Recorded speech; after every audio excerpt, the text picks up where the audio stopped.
ಎಲ್ರು ಹೇಳ್ತಾರಿ ಭಗವದ್ಗೀತಾ ಓದ್ಬೇಕು ಭಗವದ್ಗೀತಾ ಓದ್ಬೇಕು ಭಗವದ್ಗೀತಾ ಓದ್ಬೇಕು. ಆದ್ರೆ ಹೆಂಗ್ ಓದ್ಬೇಕು, ಯಾವಾಗ ಓದ್ಬೇಕು, ಮುಂಜಾನೆ ಓದ್ಬೇಕು, ಮಧ್ಯಾಹ್ನ ಓದ್ಬೇಕು ಅಥವಾ ಸಾಯಂಕಾಲ ಓದ್ಬೇಕು, ಇದನ್ನೆಲ್ಲ ಈ ವಿಡಿಯೋದಾಗ ನೋಡೋಣ ರೀ. ಎಲ್ಲರಿಗೂ ನಮಸ್ಕಾರ, ನಾನು ನಿಮ್ಮ ಪೂಜಾ. ಇನ್ನು ಈ ಚಾನಲ್ನ ಯಾರು ಸಬ್ಸ್ಕ್ರೈಬ್ ಮಾಡಿಲ್ಲಲ್ಲ ಪಟ್ನ ಸಬ್ಸ್ಕ್ರೈಬ್ ಮಾಡ್ಕೋರಿ. ಮಾಡಿದ್ರಿ? ಧರ್ಮೋ ರಕ್ಷತಿ ರಕ್ಷಿತ. ಈ ವಿಡಿಯೋನ ನಾವು 3 ಭಾಗಗಳಾಗಿ ಡಿವೈಡ್ ಮಾಡೋಣ.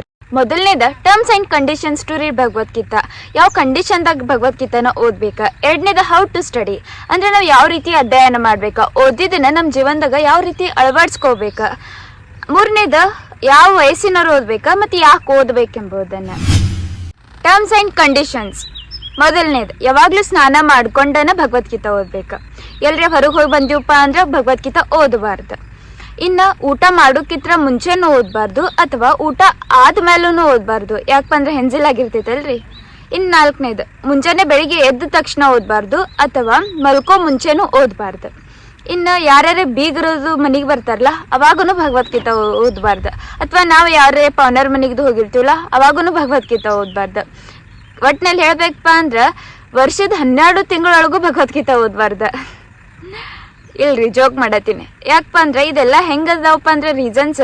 ಈಗ ನಾವು ಶಾಲೆಗೆ ಹೋಗ್ತಿದ್ದಿಲ್ಲ, ಅವಾಗ ಹೋಮ್ವರ್ಕ್ ಯಾಕೆ ಮಾಡ್ಕೊಂಡ್ ಬಂದಿಲ್ಪ ಅಂತ ಟೀಚರ್ ಕೇಳಿದ್ರ ನಂಗೆ ಹೊಟ್ಟೆ ನುಸಾತಿತ್ರಿ, ಮನ್ಯಾಗ ಕರೆಂಟ್ ಇರ್ಲಿಲ್ರಿ, ಅಥವಾ ಹೋಮ್ವರ್ಕ್ ಮಾಡೀನ್ರಿ ಬುಕ್ಕ ತರೋದ್ ಮರತ್ ಬಂದೀನ್ರಿ ಅಂತ ಹೆಂಗ್ ರೀಸನ್ಸ್ ಕೊಡ್ತೀವಲ್ಲ, ಇವೆಲ್ಲಾನು ಭಗವದ್ಗೀತಾ ಓದಲ್ಕ ಕೊಡುವಂತ ರೀಸನ್ಸ್ ಅಂತ ಹೇಳ್ಬೋದ್ರಿ. ಹಂಗಿದ್ರ ಈ ಭಗವದ್ಗೀತಾ ನಾವು ಯಾವ ಟೈಮ್ದಾಗ ಓದ್ಬೇಕು, ಯಾವ ಕಂಡೀಷನ್ದಾಗ ಓದ್ಬೇಕು? ಏನಿಲ್ರಿ, ಸಿಂಪಲ್. ಯಾವಾಗ ಬೇಕಾದಾಗ ಮನಸ್ಸು ಕೊಟ್ಟು ಓದಿರ ಸಾಕ್ರಿ. ಮುಂಜಾನೆರೇ ಓದ್ರಿ, ಮಧ್ಯಾಹ್ನ ಓದ್ರಿ, ಸಾಯಂಕಾಲ ಓದ್ರಿ, ಅಥವಾ ಬೆಳಗ್ಗೆ ಎದ್ದ ತಕ್ಷಣ ಸ್ನಾನ ಮಾಡಲ್ದನು ಓದ್ಬೋದ. ಇಲ್ಪ ಹಂಗೂ ಇರ್ತಾರ ಒಬ್ರೊಬ್ರು, ಅಂದ್ರೆ ಸ್ನಾನ ಮಾಡ್ಕೊಂಡ ಓದ್ಬೇಕನ್ನೋರಿಗೆ. ಯಾಕಪ್ಪ ಅಂದ್ರೆ ಅವ್ರಿಗೆ ಭಕ್ತಿ ಭಾವ ಜಾಸ್ತಿ ಇರ್ತೈತಿ ಆ ಭಗವದ್ಗೀತಾ ಮೇಲೆ. ಅಂಥವ್ರ ತಪ್ಪಂತ ಹೇಳಂಗಿಲ್ರಿ, ಸ್ನಾನ ಮಾಡ್ಕೊಂಡನ ಓದ್ಬೋದು. ಆದ್ರ ನಾ ಸ್ನಾನ ಮಾಡಿಲ್ಲ ಅಂತ ಹೇಳಿ ಭಗವದ್ಗೀತಾ ಓದೋದು ಬಿಡ್ತಾರಲ್ಲ, ರೀಸನ್ ಕೊಡ್ತಾರಲ್ಲ, ಅದು ತಪ್ಪಂತ ಹೇಳ್ಬೋದ. ಇಷ್ಟೆಲ್ಲಕ್ಕೂ ಈ ಗೀತಾ ಅಂದ್ರ ಗೀತೋಪದೇಶ ಶ್ರೀಕೃಷ್ಣ ಅರ್ಜುನಿಗೆ ಯಾವಾಗ ಕೊಟ್ಟರಿ? ಕುರುಕ್ಷೇತ್ರ ಅಂದ್ರ ಯುದ್ಧ ಭೂಮಿ ಒಳಗೆ ಕೊಡಾಕತ್ತಾರ. ಅಲ್ಲಿ ಯಾರ್ಯಾರ ಸತ್ತರ ಸೂತ್ಕ ಅಂತ ಹೇಳಿ ಶ್ರೀಕೃಷ್ಣ ಗೀತೋಪದೇಶ ನೀಡುದು ಬಂದ್ ಮಾಡ್ತಾರನ ಅರ್ಜುನಗ? ಇಲ್ಲಲ್ಲ. ಅದಕ್ಕೆ ಹೇಳೋದ, ರೀಸನ್ ಬಿಟ್ಟ ಓದಾಕ್ ಸ್ಟಾರ್ಟ್ ಮಾಡ್ರಿ. ಎರಡನೇದು, how to study and understand Bhagavad Gita. Simple ರೀ, ಭಗವದ್ಗೀತಾ ಓಪನ್ ಮಾಡೋದು, ತೆಗೆದು ಮೊದಲನೇ ಶ್ಲೋಕ ಓದೋದು. ಸಂಸ್ಕೃತದಾಗಿರ್ತೈತಿ, ಪರವಾಗಿಲ್ಲ.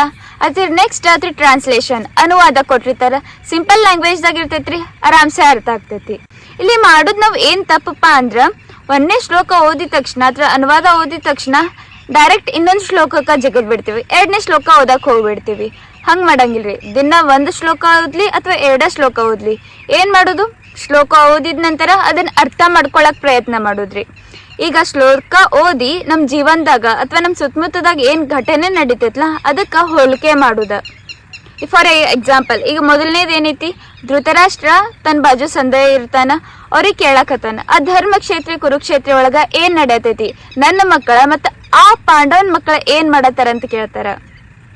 ಇಲ್ಲಿ ನಾವು ಈ ಸಿಚುವೇಶನ್ ಹೋಲಿಸ್ಕೊಂಡಿವಂದ್ರ ನಮ್ಮ ಫ್ಯಾಮಿಲಿಗೆ ಅಥವಾ ಬೇಡ, ಈ ಬಾಲಿವುಡ್ದಾಗ ನೆಪೋಟಿಸಮ್ ಎಂಬ ಪದ ಕೇಳಿರ್ಲ, ಅಲ್ಲಿ ಹೋಲ್ಸೋನು. ಈಗ ನೋಡ್ರಿ, ಆಕ್ಟಿಂಗ್ ಮಾಡ್ತಾರ, ಮುಂದೆ ನೆಕ್ಸ್ಟ್ ಅವ್ರು ತಮ್ಮ ಮಕ್ಕಳನ್ನ ಮತ್ತೆ ಆಕ್ಟಿಂಗ್ದಾಗ ತರ್ತಾರೆ, ಅಂದ್ರೆ ನೆಪೋಟಿಸಮ್ ಅಂತ ಹೇಳ್ತಾರೆ. ಈಗ ಇಲ್ಲಿ ಧೃತರಾಷ್ಟ್ರಂದು ಅದ ಸಿಚುವೇಶನ್ ರೀ. ಅವ್ರ ತಾವ್ ರಾಜ ಆಗಿ ಆಳ್ವಿಕೆ ಮಾಡ್ಯಾರ, ನೆಕ್ಸ್ಟ್ ತನ್ನ ಮಕ್ಕಳನ್ನ ರಾಜ ಆಗ್ಬೇಕೆಂಬುದ ಆಸೆ ಆಗಿರ್ತೈತಿ. ಈಗ ನೋಡ್ರಿ, ಈ ರಾಜಕೀಯ ಒಳಗುನು ಲೋಕಸಭಾ ಸೀಟ್ ಸಂಬಂಧ ನನ್ನ ಮಕ್ಕಳ, ನನ್ನ ತಂಗಿ ಅಂತ ಹೇಳಿ ಜಗಳಾಡಕತ್ತಾರ. ಅದ್ರ ಬದ್ಲಿ ಎಲ್ಲರೂ ಸೇರಿ ಒಬ್ಬ ಅರ್ಹತೆ ಉಳ್ಳ ಎಲಿಜಿಬಲ್ ಕ್ಯಾಂಡಿಡೇಟ್ ಅನ್ನು ಚೂಸ್ ಮಾಡ್ರ ಈ ಜಗಳನೇ ಇರ್ತಿರ್ಲಿಲ್ಲ. ಈ ರೀತಿ ಪ್ರತಿಯೊಂದು ಶ್ಲೋಕಕ್ಕ ಅರ್ಥ ಮಾಡ್ಕೊತ ಹೋಗುದ್ರಿ. ಈ 1 ಶ್ಲೋಕಕ್ಕ ಇದು ಒಂದ ಅರ್ಥ ಐತೆ ಅಂತಲ್ಲ, ನನ್ನ ಬಾಜು ಇದ್ದವ್ರಿಗೆ ಇನ್ನೊಂದ್ ತರ ಅರ್ಥ ಮಾಡ್ಕೊಂಡಿರ್ಬೋದು.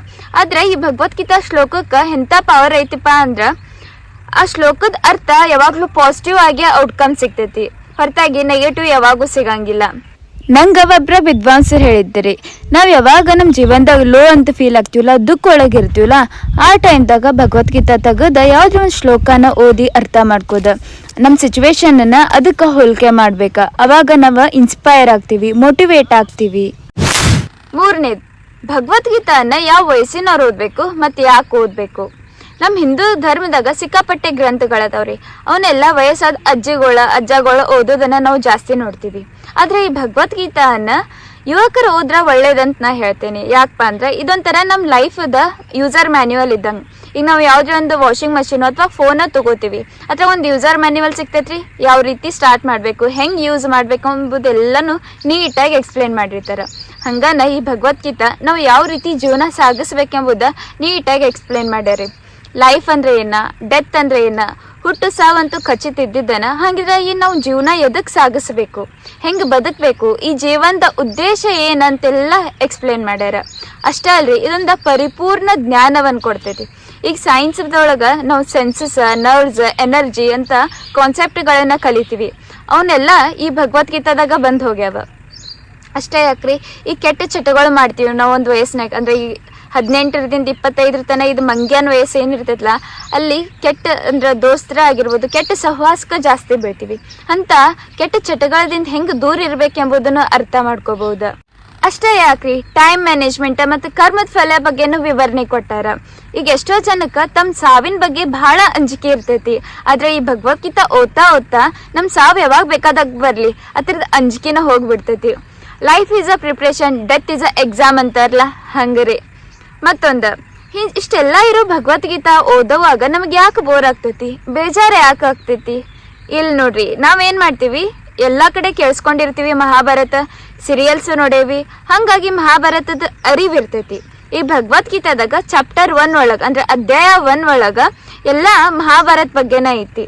ಅದನ್ನ ಓದ್ತಾ ಓದ್ತಾ ನಮಗೆ ಬೇಸರ ಆಗ್ತೈತಿ. ಭಗವದ್ಗೀತಾ ಒಳಗೆ ಮಹಾಭಾರತ ಬಗ್ಗೆನ ಕೊಟ್ಟಾರಲ್ಲ, ನನಗೆಲ್ಲ ಇದು ಗೊತ್ತೈತಿ, ಮತ್ತೆ ಯಾಕೆ ನಾ ಇದನ್ನ ಓದ್ಲಿ ಅಂತ ಹೇಳಿ ಬುಕ್ನ ಸರಿಸ್ಬಿಡ್ತೀವಿ. ಆದ್ರೆ ನಿಮ್ ಮಹಾಭಾರತ ಗೊತ್ತಿದ್ರೆ ಡೈರೆಕ್ಟ್ ಅಧ್ಯಾಯ 2 ಅಂದ್ರೆ ಚಾಪ್ಟರ್ 2ಗೆ ಹೋಗ್ರಿ. ಅಲ್ಲಿ ಶ್ರೀಕೃಷ್ಣ ಗೀತಾ ಸಾರ ಮಾಡ್ಯಾರ. ಅಲ್ಲಿಂದ ಶುರು ಆಗ್ತೈತಿ ಆಕ್ಚುಯಲ್ ಭಗವದ್ಗೀತಾ. ಈ ವಿಡಿಯೋ ನಿಮಗ ಭಗವದ್ಗೀತಾ ಓದಾಕ ಸ್ವಲ್ಪ ಮೋಟಿವೇಟ್ ಮಾಡಿತ್ತಂದ್ರೆ ಲೈಕ್ ಮಾಡ್ರಿ, ಶೇರ್ ಮಾಡ್ರಿ, ಹಂಗ ಕಮೆಂಟ್ ಬಾಕ್ಸ್ ಒಳಗ ತಿಳಿಸ್ರಿ. ಧನ್ಯವಾದ.